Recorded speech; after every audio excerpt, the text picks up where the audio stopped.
জাতীয়তাবাদী ছাত্র দল তথা ছাত্র সমাজকে পালন করতে হবে। এ সময় গেল 4.5 বছরকে কলঙ্কজনক অধ্যায় আখ্যা দেন মির্জা ফখরুল। সরকারকে জনগণের মনোভাব বোঝার পরামর্শও দেন তিনি। জনগণের বিপক্ষে যে অবস্থান নেয় তারা ক্ষমতায় টিকে থাকতে পারে না। আজকে যতই চেষ্টা করুক, যতই আজকে ক্যাম্পেইন করুক, যতই আজকে নতুন নতুন কলাকৌশল নিয়ে আসুক, সেই কোনো কলাকৌশলে কাজে দেবে না, কারণ জনগণ ইতিমধ্যে সিদ্ধান্ত নিয়ে নিয়েছে। অন্যদিকে প্রেস ক্লাবে আরেক আলোচনায় দেশ পরিচালনায় ব্যর্থতার পাশাপাশি এইচএসসি পরীক্ষার ফলাফল বিপর্যয়ে সরকারকে দায়ী করেন ব্যারিস্টার মওদুদ।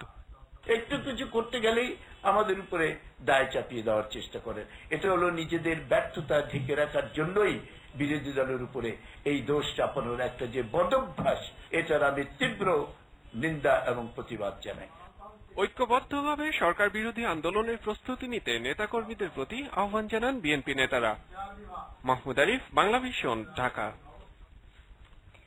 বাংলাদেশের প্রতিটি স্তরে স্তরে দুর্নীতি ও অনিয়ম হচ্ছে বলে মন্তব্য করেছেন স্থানীয় সরকার, পল্লী উন্নয়ন ও সমবায় মন্ত্রী সৈয়দ আশরাফুল ইসলাম। নিজের প্রসঙ্গে সৈয়দ আশরাফ বলেন, দুর্নীতির মাঝে স্বকীয়তা বজায় রাখা অনেক কঠিন, তবুও তিনি সৎ এবং নীতিবান। তার বিরুদ্ধে দুর্নীতি কিংবা চাঁদাবাজির অভিযোগ নেই বলেও উল্লেখ করেন সৈয়দ আশরাফ। কিশোরগঞ্জ শিল্পকলা একাডেমি মিলনায়তনে এক মতবিনিময় সভায় তিনি এসব কথা বলেন। এ সময় সৈয়দ আশরাফ আরও বলেন, দেশের এবং জনগণের কল্যাণের জন্য তিনি রাজনীতি করেন। কিশোরগঞ্জের মানুষের জন্য প্রশংসা আনতে না পারলেও অভিশাপ বয়ে আনেননি তিনি। এছাড়াও রাজনীতিবিদদের সৎ ও আদর্শবান হওয়ারও পরামর্শ দিয়েছেন মন্ত্রী। হরতালের মতো রাজনৈতিক কর্মসূচি সৃজনশীল পদ্ধতিতে অভ্যস্ত না হওয়া এবং শিক্ষাঙ্গনে সন্ত্রাসকে এবারের এইচএসসির ফলাফল বিপর্যয়ের মূল কারণ হিসেবে চিহ্নিত করেছেন শিক্ষাবিদরা। তারা বলছেন, এবারের ফলাফল হতাশাব্যঞ্জক। ফলাফল নিয়ে আওয়ামী লীগ এবং বিএনপির দোষারোপের রাজনীতি সবার মনে আরও হতাশার জন্ম দিয়েছে বলেও মনে করছেন তারা। দেখুন মাহফুজুর রহমানের রিপোর্ট। এই সরকারের শুরুর বছর অর্থাৎ 2009 সালে এইচএসসিতে পাশের হার ছিল প্রায় 73%। গত 4 বছরে এই হার বেড়েছে 6 ভাগের মতো, কিন্তু এবছর তা কমেছে 4%। একই অবস্থা দ্বিতীয় 5 এর ক্ষেত্রেও গত 4 বছর এ সংখ্যা বেড়েছে 38,000, অথচ এবার তা কমেছে 3,000। সেই সাথে দেখা যাচ্ছে শতভাগ পাস বা শূন্য পাস করা প্রতিষ্ঠানের সংখ্যায় নেতিবাচক প্রভাব। মহাজোট সরকারের শেষ পাবলিক পরীক্ষায় এমন ফলাফল নিয়ে চলছে নানান বিশ্লেষণ। এত ঘন ঘন হরতালে পরীক্ষা পিছাচ্ছে, একটা পরীক্ষা 3 বার তারিখ পড়ছে, ফলে একজন শিক্ষার্থীর জন্য অনেক কষ্ট করে পরীক্ষা দিতে হয়েছে। শিক্ষাঙ্গনে অস্থিরতা বেড়েছে, সন্ত্রাসও বেড়েছে, এটাও কিন্তু তো দায়ী শিক্ষাকে দুর্বল করার জন্য। 4টি বিষয়ের সৃজনশীল পরীক্ষা, সেটা অনেকে অভ্যস্ত হয় নাই, শিক্ষকরা অনেকে সেইভাবে প্রস্তুত হতে পারেন নাই, শিক্ষার্থীরাও না। প্রকাশের পরপরই খারাপ ফলাফলের জন্য একে অপরকে দুষছে আওয়ামী লীগ ও বিএনপি। পরীক্ষা নিয়ে এমন রাজনীতিকে দুঃখজনক বলছেন শিক্ষাবিদরা। রাজনৈতিক দলগুলিকে শিক্ষাকে সবকিছুর ঊর্ধ্বে রাখতে হবে, যে এই নিয়ে কোনো বিতর্ক করব না।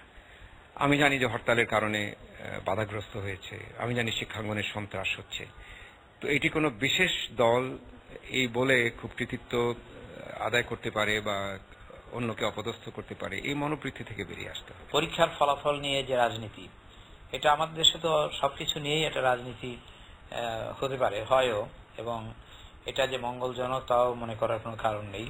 তবে খারাপ ফলের ভিড়েও মাদ্রাসা ও কারিগরি বোর্ডে পাশের হার ইতিবাচক। এর কারণ বিশ্লেষণে তাগিদও দিয়েছেন এই দুই শিক্ষাবিদ। মাহফুজুর রহমান, বাংলাভিশন, ঢাকা। এবারে বিশেষ সংবাদ।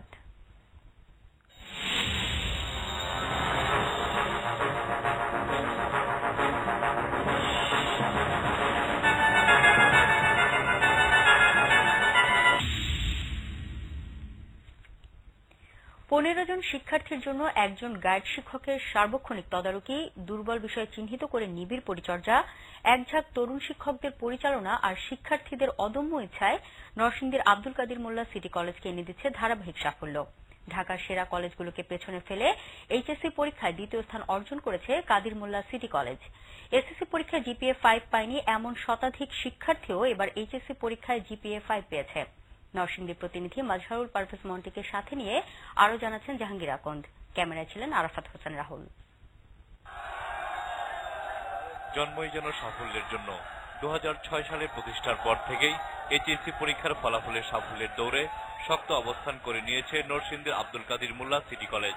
প্রতিবারই শতভাগ পাশ করা মফস্বলের এই প্রতিষ্ঠানটি পেছনে ফেলে দিয়েছে ঢাকার নামিদামি সব কলেজকে। 378 জন পরীক্ষার্থীর মধ্যে 333 জন জিপিএ 5 পেয়েছে। আর 92.96 পয়েন্ট নিয়ে এবার সারা দেশে মেধা তালিকায় দ্বিতীয় স্থান দখল করেছে প্রতিষ্ঠানটি। আমাদের টিচাররা খুবই ফ্রেন্ডলি, একদম ফ্রেন্ডের মতো আচরণ করে এবং বন্ধুত্বসুলভ ব্যবহার করে। দুর্বল ছাত্রছাত্রীদের জন্য আলাদা একটা গ্রুপ করা হয়, প্রয়োজন হলে তাদেরকে অফ দিনগুলোতেও ক্লাসে নিয়ে এসে পরীক্ষা নেওয়া হয়, পড়া বোঝানো হয়, টিচাররা অনেক হেল্প করে এতে। ঢাকা বিশ্ববিদ্যালয় সহ বিভিন্ন বিশ্ববিদ্যালয় থেকে পাশ করা এক ঝাঁক তরুণ শিক্ষকদের সার্বক্ষণিক পরিচর্যা আর বন্ধুসুলভ ব্যবহার শিক্ষার্থীদের লেখাপড়ায় যোগাচ্ছে বাড়তি মনোবল। কলেজটিতে নেই রাজনীতির কোনো ছায়া, তাই শিক্ষার মানের দিকেই নজর কেবল